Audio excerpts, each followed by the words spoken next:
This is episode number 402 of the InnerFight podcast, brought to you by Smith Street Paleo. Andre, what's up? Not much, man. We've had a lot of shows going on now. Mate, we are literally, I have to say, someone said to me the other day, they said, why is it that in all of those shows you guys were wearing the same clothes?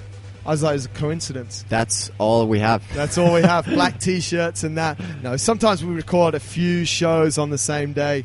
So today we've done, well, this show was recorded a couple of weeks ago from when you guys listened to it, 402. Yeah. Hopefully you tuned into episode number 400.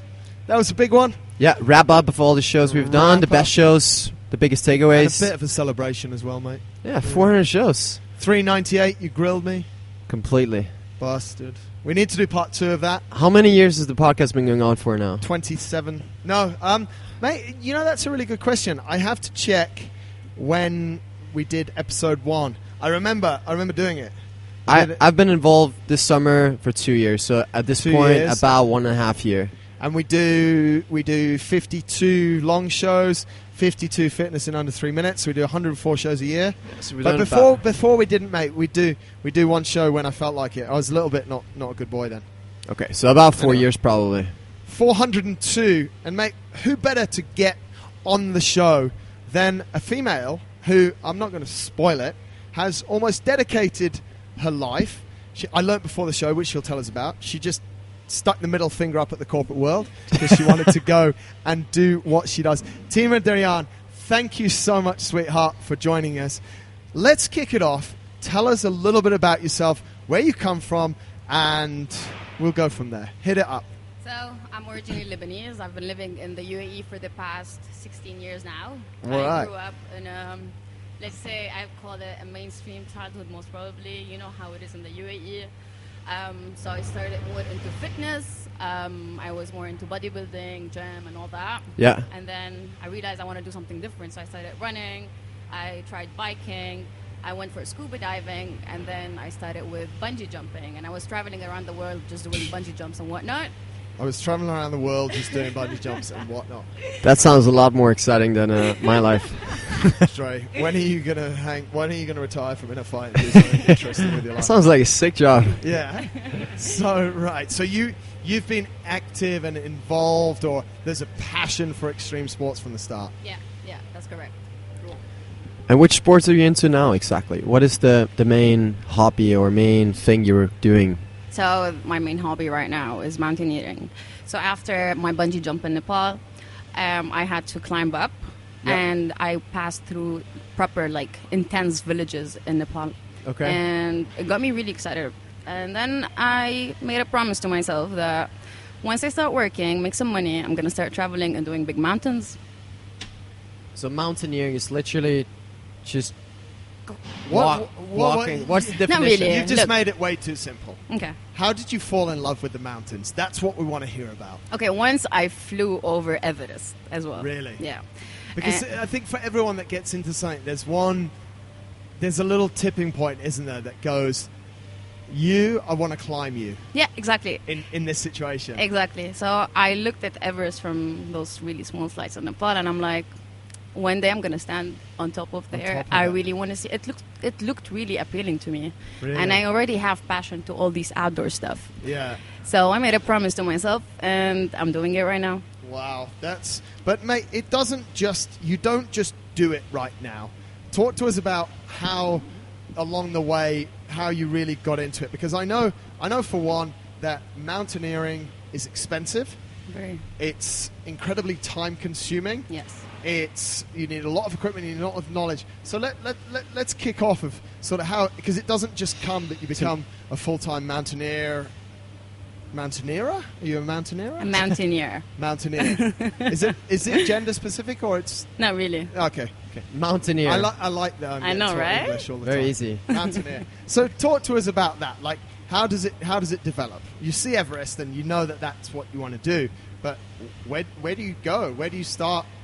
So I'm lucky that I've been into sports ever since I was young. So I already had a strong core to try different stuff. So that was a prerequisite for everything, right? Fitness. Right. So I said I'm going to try my first mountain, which was Mountain Elbrus, and it's the highest one in Europe. And that was the first mountain. Yeah. We had a inner talk from Majid bin Isa. Oh, yeah. Who did a talk on Mount Elbrus. Yeah. So that was the first one. Yeah, and it wasn't too technical, but you had to learn a lot about the gear, obviously, because there's like 5 layers from the top, 3 to 4 layers from the bottom, and then you have the specific boots, you have crampons, you have the ice axe, how to use the ice axe, you need to learn how to survive with an ice axe. So it all came into one trip.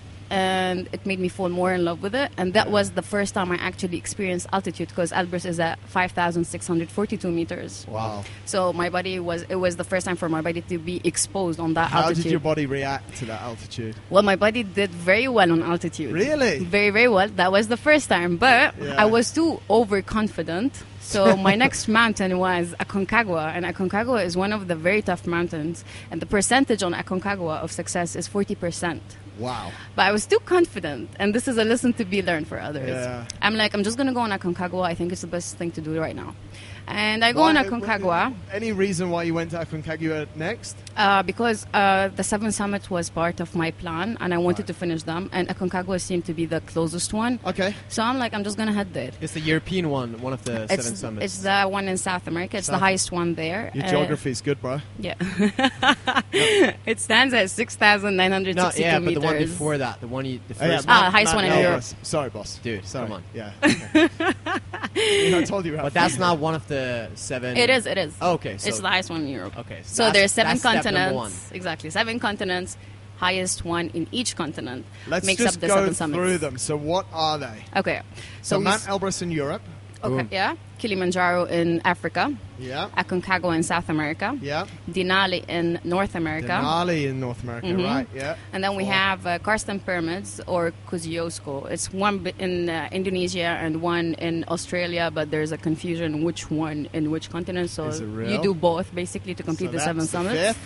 And then the 7th is why am I lost now? Everest. The big one. I've heard of that one. And then there must be one more. I think we've only done 6. No, 7. Actually, it's 8 because we consider 2 for 1. Australasia. Yeah. So okay, cool. Yeah. We just got a really quick free geography lesson. Wow. I thought it'd be a lot easier if I asked that question than every time she said. And then we went to Everest. We're like, is that in? Yeah. So for any mountaineer, the 7 summits is like one of the challenges. Yeah. But that, I mean, assuming that completing all of the 7, you're like Hall of Fame in mountaineering. Basically, yeah. That's something I wouldn't always support, in my opinion at least. With all due respect with everyone who's doing the 7 summits. Yeah, this is There cool. is a lot of other mountains to do. There's more challenges. There's the second 7 summits, and then you have the 14 8,000ers. Yes. Those are the toughest mountains in the world. Yeah. So the 7 summits, they are tough. I'm not going to say anything about that. Yeah. But it's one of the challenges only. There's a lot more than the 7 summits. Yeah, the height of the mountain doesn't really determine the difficulty of the climb. Exactly. There's technicality, the height, the altitude. A lot of things gets into place. Even the weather, for example. I forgot that. Mount Vincent in Antarctica. There we go. I'm sorry. Yeah, you were correct. You were correct. So Mount Vincent in Antarctica has an extreme weather. The temperature can go below minus 50 or 60. No way. So it's one of the, it's not always the altitude. It can be technical. It can be the weather. Yeah. A lot of external factors. You know something funny? One of my friends is a professional mountaineer, Adrian Hayes, who has been to... he did Mount Everest. He's got world record. And he went to the North and South Pole and Mount Everest. He did 3 of the world's biggest peaks in a very short window. Went twice to K2. Failed amazing. the first time. Scaled it the second time. Who is K2? K2 is one of the toughest mountains in the world. In his country. Yeah. 1 in 4 people, Moonims, the Shine. cameraman, the handsome guy with the new beard standing behind the camera that no one ever gets to see. 1 in 4 people that go up it die. Yeah. Do you want to play a sport that you've got 25% chance of dying? Oh, yeah, please. Yeah, it's crazy. Yeah. But, why I share this, but he has been unable to summit Kilimanjaro. Yeah, you never know what the altitude when it hits. What happens? Yeah, altitude sickness. Yeah, absolutely incredible. Yeah, it's crazy. So, second mountain was Aconcagua in But South I didn't America. make it. Talk to us about that. Exactly. So I was overconfident after Elbrus, thinking, oh, the altitude doesn't hit me, and I'm strong enough, and I have all what it gets. So, all what it takes. And then I started with Aconcagua, and we went really fast. We didn't have a proper window for acclimatization because we got hit by a lot of weather conditions. It was snowing, winds. It was crazy. So we had to rush it up. I made it to 6,400 meters, so I had around 400 something meters to the summit, but I had to turn back. I had altitude sickness. I felt very sick, nauseous. I lost one of my tooth at the back. Because of the pressure. There's, when you dive, there's a lot of pressure down under the water. It's the same thing when you go on altitudes. Yeah. So there was a lot of pressure, and it's not my real tooth. It's those the ones they fix. So it popped out. I'm like, I think this is enough signs for me to turn back. Oh, no way. Yeah. What are you doing there? Mate, you've just said that so casually. It's something bigger, though. Like, I know, and it's like, everyone will say 400 meters, why didn't you just keep on going? You've gone all the way there. But that must have been something huge. Those 400 meters would have taken me another 10 hours on that altitude, around 10 hours. Because you're very slow, right? There's not enough oxygen. You're using your full lungs capacity and with very low oxygen. So it's going to take a while to continue. Tell us what you're going through emotionally in that. It's your second summit. You've got this dream to do 7. On the second one, you fail. It was really bad, but I had to take it with an open heart, of course, and say that it was okay and it happened. But look, 4 to 6 months of training, a lot of money into that, traveling to the other side of the world. And I was on the mountain for 15 to 16 days to get to the summit. And that one day, all I wanted was a window of a couple of more hours, but I had to turn back. So it was... It was very overwhelming when I went down, but I made a video saying, it's okay, I didn't make it, but you know what? I'm going to come again. That's what's important. And this is how I knew I'm actually so passionate about it. With all that taken into account, that all the effort and the financial stuff went into it, and then saying, you know what? I'm going to do it again. Immediately, whilst you were still there was that commitment. You're like, bang, I'm going to do this again. That shows a lot of character. Isn't it? That's very cool. Because there's 2 choices, either you give up or you get up. Yeah. That's very I'm sure there's plenty of people that climb mountains that are like, I'm never going back there. Yeah. I was a disaster and I had a nightmare. You had a nightmare. You went through all that terrible stuff. You can't breathe. You're so close to the top, but so far. Yeah. That's incredible. How do you then go back into society, into your daily life when you've had let's talk about this one, a failure in that situation? How do you then plug back into life? I come back more positive than I should be. Really? Because I don't want people to look at me saying, oh, she didn't make it, she's upset about it. No, I'm not upset about it. I learned. For me, achievement has 2 things. Yeah. It's success and failure. Yeah. You either succeed, you make it to the summit, or you fail. And failure is still an achievement because you learn so much. And I learned so much from not being on the top of that mountain that day. Right. And going back, I went back way stronger that year. How long? You went back the same year? Not just a year after that. I was there last month. Wow. Yeah. And how did it feel when you got to the top of it? Oh my God. I was literally above the clouds. Really? It felt really nice. Is it more special? Is that one more special because you failed one time? Yes, this was way more special than any other mountains I've summited. So we've done Elbrus, we've done Aconcagua. Yeah. What's next? Okay, so after Aconcagua, I went to Kilimanjaro. Right. Whoever wants to go to Kilimanjaro, this is the best mountain to start with. I call it the fancy mountain because a lot of porters, a lot of stuff getting into it's very fancy and it's really nice. We're actually organizing a trip from the gym where in August we have about half a dozen people going to climb Kilimanjaro this year. Nice. Yeah. It was actually one of our members, she wanted to do it and she said, I need some people to go with. Do you think people from the gym would be keen to go? And we're like, well, we'll ask. And half a dozen came through. Nice. And it's so close to here as well. It is. But it's busy, huh? Yeah.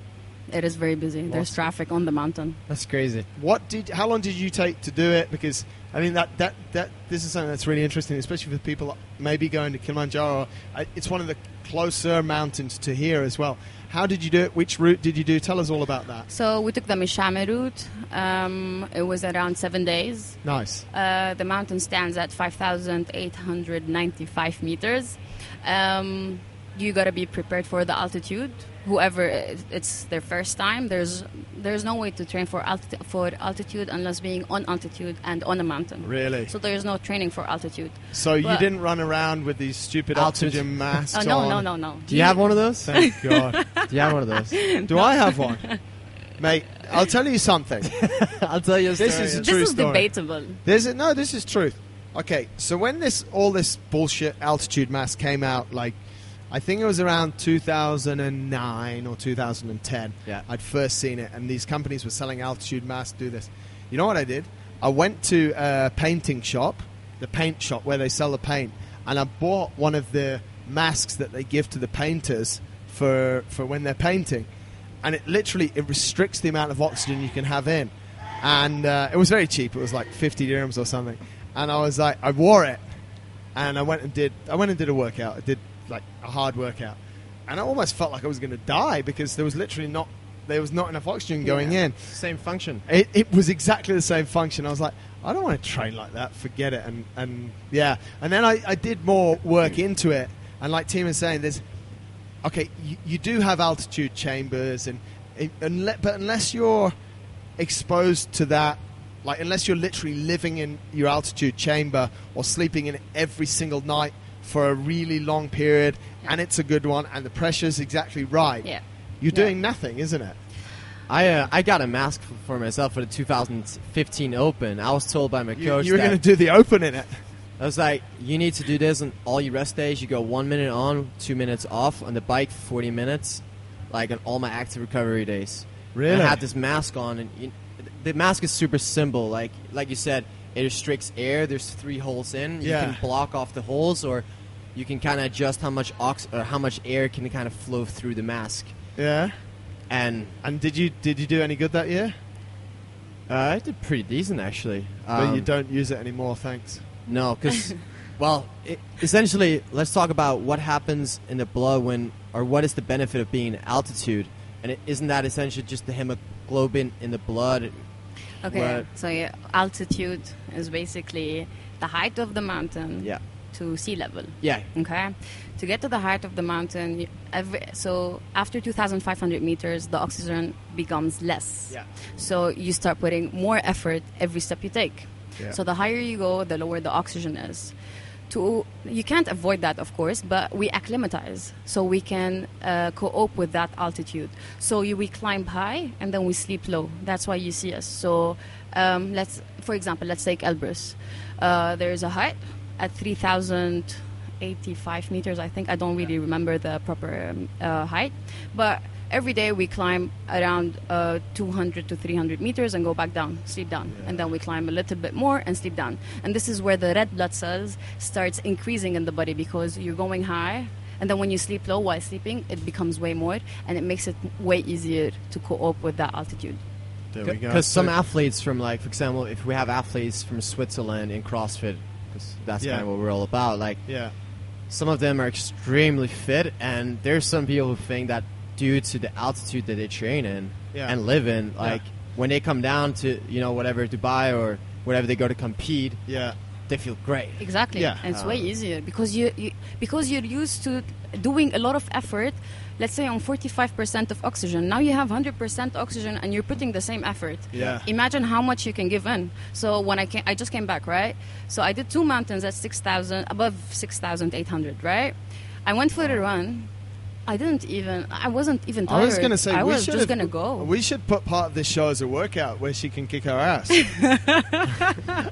can bring 3 treadmills up here. Yeah, exactly. And we do the show running, and like every 5 minutes we just increase the speed and the incline. And death by whoever's still standing back. It's true. Like for the listeners, all the jokes aside, it's all about your red blood cell count. And by going up to these altitudes and that's the acclimatization process. You're increasing the number of red blood cells, right? Exactly. So right now in your body, you have more why can't I even say red blood cells? Right. Red blood cells than You got hit do by a truck. White blood. Yeah, but that was 10 days ago. I can't keep using that as an excuse. You now have a lot more red blood cells. And that is why the mask doesn't work. No. I said this is debatable. Yes. Yeah, It works but for some people. But that is why that mask does not work, because essentially what we just spoke about is that but you're restricted with air and etc. But the mask also restricts you with air, but it doesn't develop the red blood cells. 100%. Correct. Yeah, cool. Boom. So Kilimanjaro was number 3. Yeah. Second, and you were successful? Yeah. Kilimanjaro. And now my only failed one was Aconcagua in 2016. So we went for Kilimanjaro, and then I went to the Alps. Okay. We did the Tour de Mont Blanc. So you start in France, and then you pass through Italy, and then to Switzerland, and then back to France. It's 170 kilometers, and it's amazing. We did that in 7 days. It was like full-on autonomy, backpacking. And is that more just like trekking? Yeah.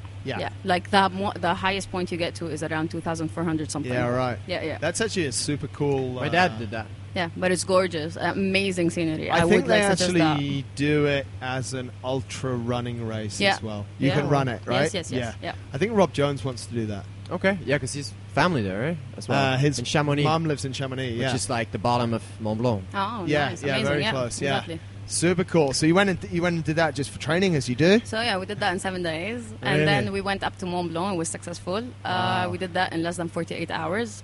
Wow. And then we came back. I had an extra day, so there's a mountain next to Mont Blanc, which is Mont Blanc de Tacul. We took a cable car, so it just took us 8 hours. It was 4,242 meters, and came back down. And then came back here, and then that was in August. In October, I went to Nepal. My target was Island Peak, that stands at 6,200 meters. This was one of the most exciting hikes for me because on Island Peak we had to cross those stainless steel, I think, ladders that they put. You see them? Wow. Yeah. That was amazing. So we had to cross that. We had to ascend because before the summit, the last 200 meters of the summit, we're ascending at around 70 to 80 degrees. Wow. A snow wall. That is crazy. Wow. That was really nice. And I did Chukungri as well on the way up. So that took us around, I think, 15 days to I want to complete. ask you something. Yeah. Because you just mentioned a lot of climbs and trips. I knew about the Mont Blanc one. I'd never heard of those other two that you just mentioned there. You seem to have done a lot of stuff outside the more, what should we say, glamorous and checkbox ticking things. Have some of those trips been some of your best trips? Yeah, Island Peak was amazing. Really? Yes. So, because I always think in mountaineering, like everyone's like, I'm going to climb Everest. Yeah. It's like, actually, there's some really, really incredible places to get to the top of, which might not be quite as high, but could be doubly as beautiful, equally as challenging, all of this stuff. So this is the what mountains just weak marketing, man. Yeah, the other mountains need to step up their social media game, don't they? But I think this is a really cool part of your story as well, that you're a lot more diverse than other people as well. That's why I started with, some people are limiting themselves to the 7 Summits challenge, but there is a lot more to mountaineering. Yeah. So the thing is, I wanted to try climbing in a lot of regions. So I did the Alps. Right. It's very different to climb in the Alps than the Himalayas. Yeah. And then the Andes. The Andes, you have more pressure because it's on the other side of the world, at the end of the equator. Yeah. So the pressure is completely different. Wow. I've climbed in the Middle East. And the Middle East is, okay, there's not a lot of altitude, but it's also the environment is completely different. So you gotta try to climb in different regions to understand what's the difference between the mountains and why there's a lot more besides the 7 summits and the very well-known mountains, basically. That's very cool. So that was those climbs that you just mentioned you did in October of last year. 2017. 2017. Mm-hmm. What have you done since then? So I continued training, and this January I went to Aconcagua. So this was my second attempt. It was successful. It took us 18 days to get to the summit. Wow. And 3 days back down. And then I took 2 days rest. And since I was already in South America, there's the highest active volcano in Chile. It's called Ojos del Salado, and it stands at 6,893 meters. Wow. So we did that in 4 days. You just went and ran up that in 4 days. As you do. Have a few extra days, why not? Why not? I mean, mate, if you had extra days, what would you do? Hit every CrossFit gym in South America. Yeah, just go and do CrossFit. Wow, so that's another one that you've ticked off that isn't on the big bucket list, but it's something super cool. Yeah, it was amazing. It was completely. Imagine you're on a mountain that looks like a desert or a beach somewhere in between. Like the sand is different, the heat, the weather, everything was completely different. It was a complete new experience for me. So of the 7 summits, you've now got 3 ticked off. Yeah. Everyone's listening to this and going, this sounds awesome. Okay. Tima's life sounds amazing. Does she not work?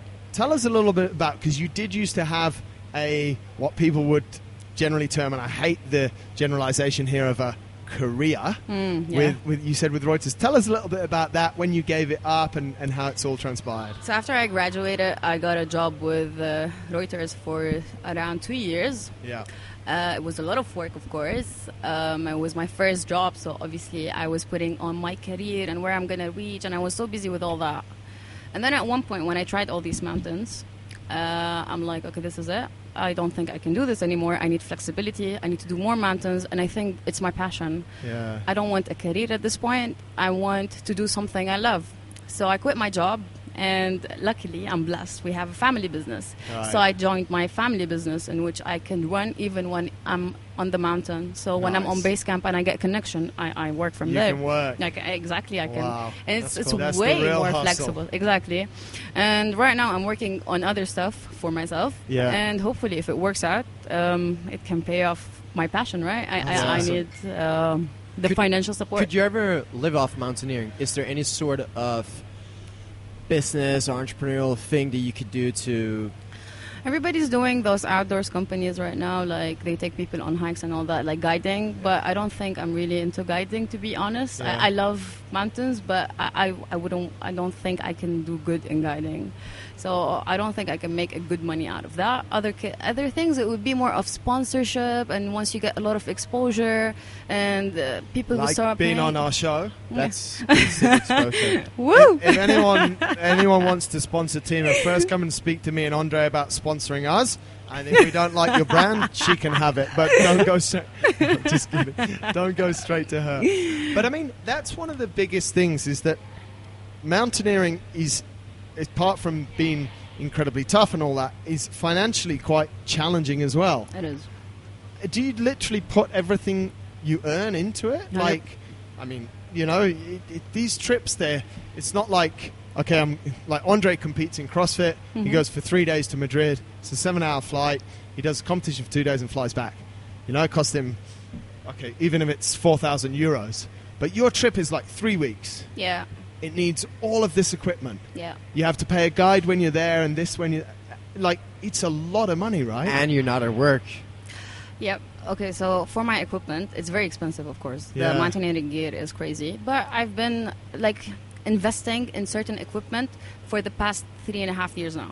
Right. So I almost completed my full equipment. So you sort of build it up as you go. Sometimes we really don't use the guide services because I know a Lebanese guide and all that. He's a very good friend of mine. So we just... Mafia. I like it. GPS and all that. Yeah. And then we figure out the way and all that. Like Ojos del Salado was unguided. Really? Yeah, it was just... Yeah. That's something cool. What's the difference? How do you feel the difference of going somewhere guided and unguided? Guided, you can just continue walking. You really don't need to use a lot of your brains and make sense, like have a lot of sense of where you are. Yeah. You know? No sense of direction. Unguided, you need to look for the trail, make sure you're on the right trail. You really don't want to go in the wrong direction when you're on that altitude, and then you have to, it's wrong, you got to turn back and all that. Yeah. So you got to focus more, you got to put more effort into this, and it's way cheaper. Yeah, well, that's one of the things. It's funny you should say that. I remember we did an ultra once in Wales, me and my friend Tom, and we went to the highest point in Wales. It's called Pennyfan, and we're at the top. We took all the pictures and stuff. Was it like 1,800 meters? Actually, you don't know how much it is, mate. I don't think it's that high. No, but I'm just trying to think, because I have a picture on the top with how high it is. It's irrelevant. The height of it's irrelevant. It wasn't very high. Yeah. Anyway, it's not high enough. And we went off the peak, like the top of it, and we're reading the map, and we're trying to figure it out, and we're like, we think the next checkpoint's down that way. And it wasn't. So we went down that way for about 3K down, so dropped all of this altitude, got to the bottom, and then found someone. There was no one in that area. We found someone. We said, "Oh, we're here on the map, aren't we?" He goes, "No, mate, you're here on the map." Yeah. So we actually turned a 92K ultramarathon through the hills in Wales into over 100K with a big detour with lots of elevation. Amazing. So it's a little bit more dangerous, but I can imagine like sometimes being on your own. Like now that you have experience, could be quite good fun as well. Yeah. With that sort of unguidedness. So what's the plan then? You've got 3 of these ticked off. Mm-hmm. You need to do 7 more. Is there a time limit that you've set for yourself? Not really. Okay, so I wanted to put a time limit, but at this point, it really doesn't matter. It doesn't matter. So whatever mountain, it depends on the season as well, right? You can't go on the mountain when it's not the season. Yeah. So the next season for Denali is very soon. It's between May and June. I'm planning to head there.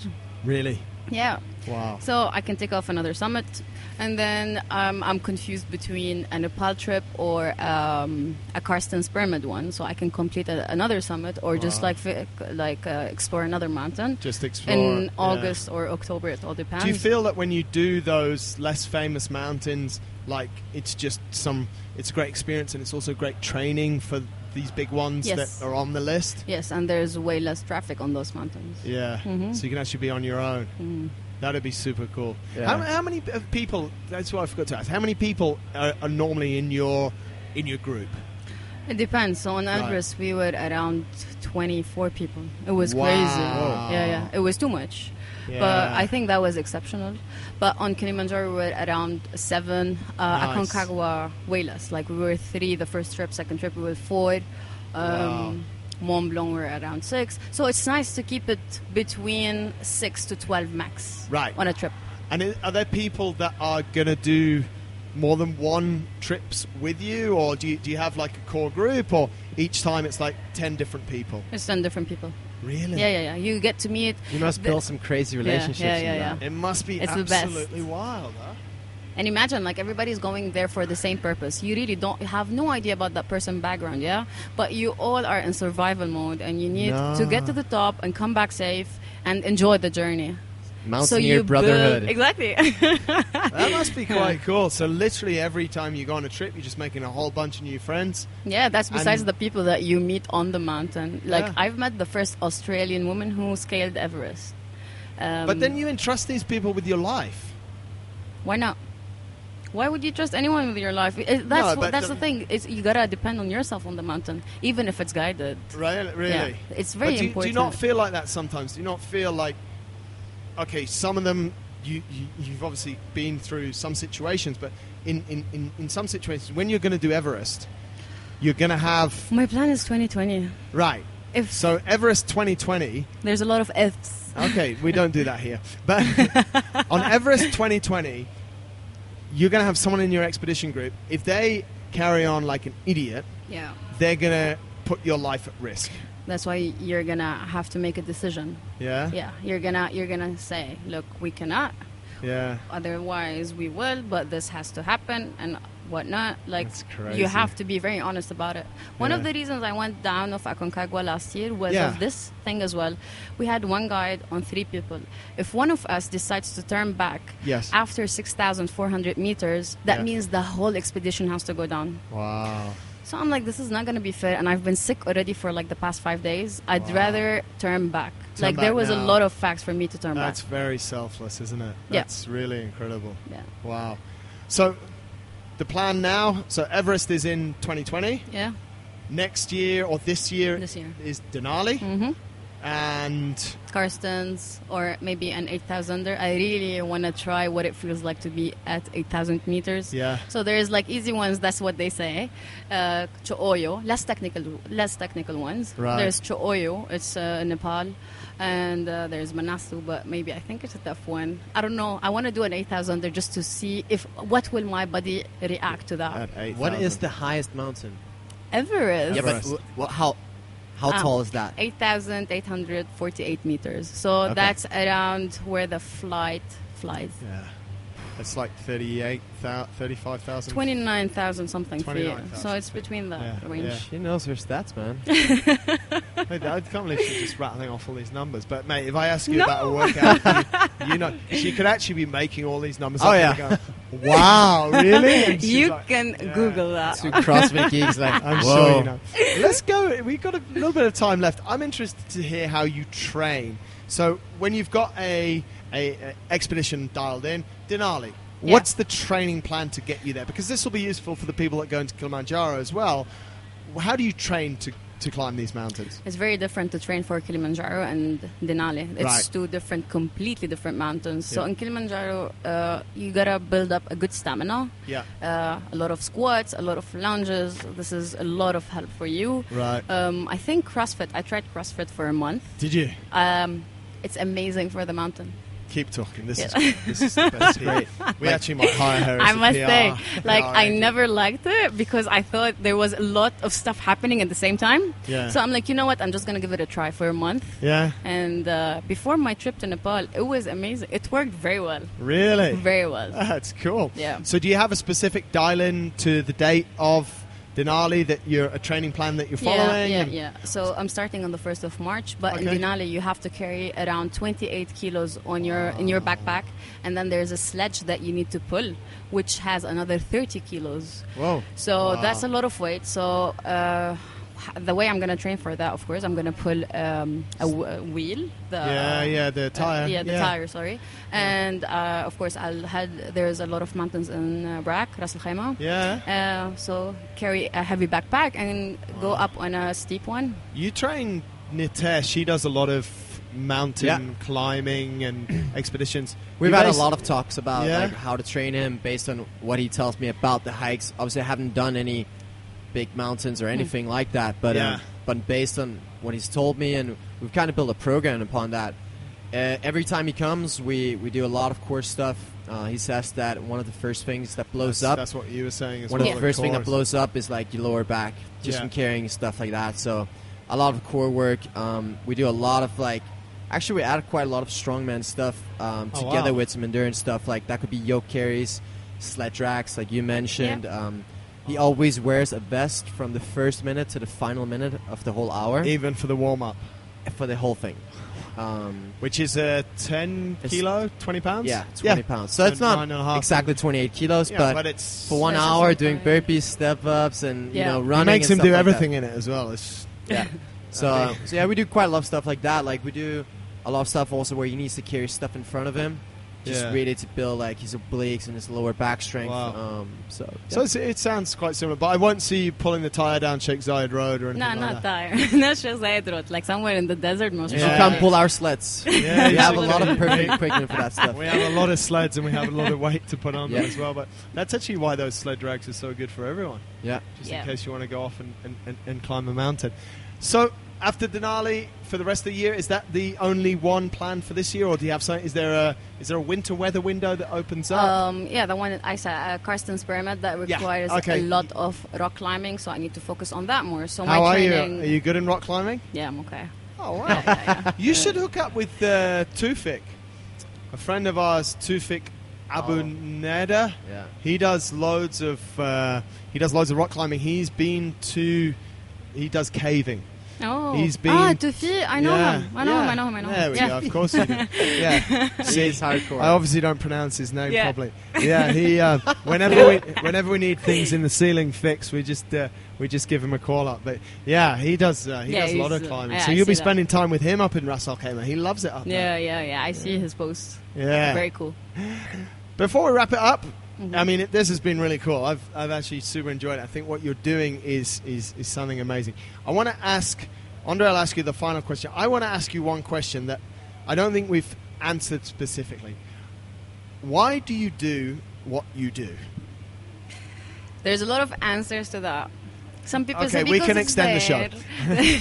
Some people, it's because I love it. Really? I don't know. Sometimes I ask myself on the mountain, why am I here? Why am I even doing this? Yeah. It was minus 28. I'm very high. I don't know what am I doing? And then when you reach to the summit, you completely forget about everything. And then when you get back home, I've been here for just a week, and I'm still wondering, why am I even back? Really? You know what I mean? Yeah. So it's just when you have a passion towards something, no matter what, no matter how painful it is, you're going to still do it.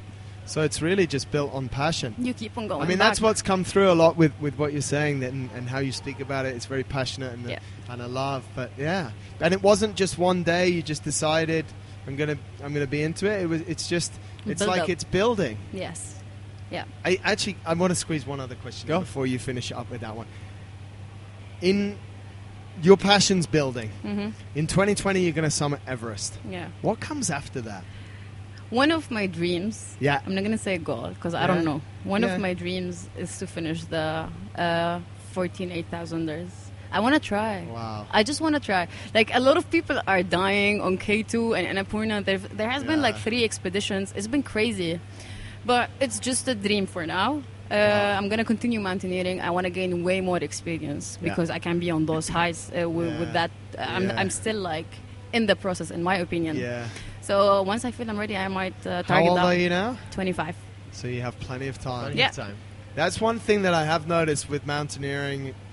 A lot of the guys that are really killing it are a little bit older. So you're going to get that experience, and I hope you crush it. Hopefully. This is going to be cool. When you finish the 7 summits, you have to come back on the show. 100%. We sign it before we leave.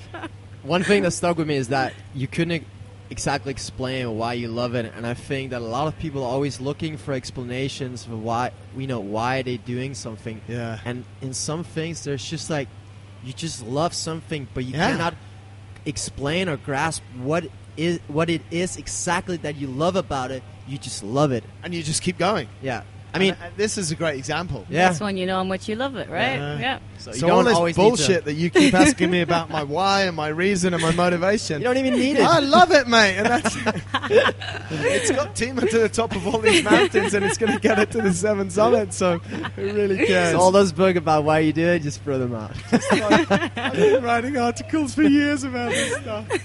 Our final question is: if you have one piece of advice that you've been given or learned along your way, what would that exactly be? If you have 2, you can give 2. Perfect, because I have one for the young ones. Yeah. Oh, okay. How young? Anyone between teenagers to let's say to. He's a teenager still. Don't worry. No, he's not really. Hey, you don't look like 23. Okay. He's 23. He's 23. Please. I think they should focus a lot on being healthy, fit, having a very good lifestyle. Even if they don't like it right now, just give it a try, because I really believe this is a prerequisite for everything. Whenever you decide to do it. When I decided that I want to start mountaineering, I was so lucky to have a good fitness level because I've been doing that.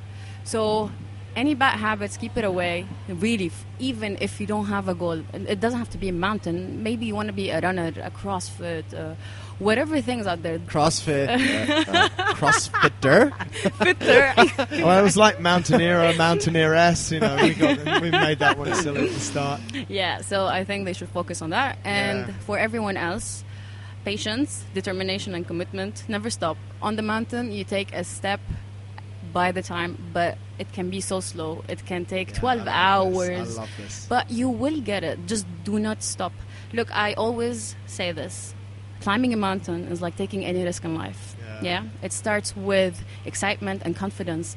You're so excited about it. You're going to do it. You know what you're deciding, right?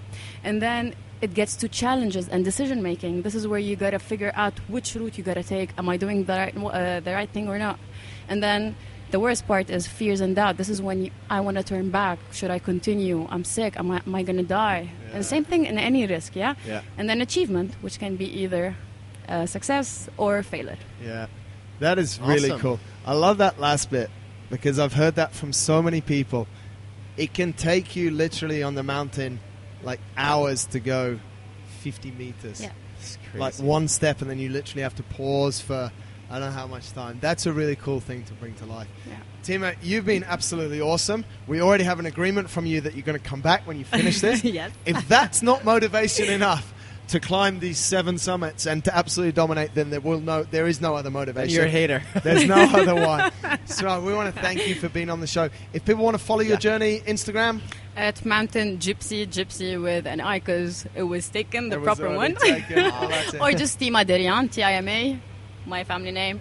Or same thing on Facebook. Awesome. Cool. Guys, hop over.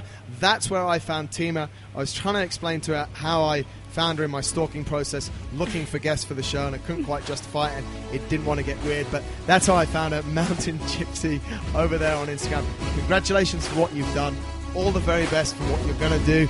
We look forward to watching unfold. We look forward to having you back. Thank you very much. Thanks you guys a lot. have been amazing. Cheers.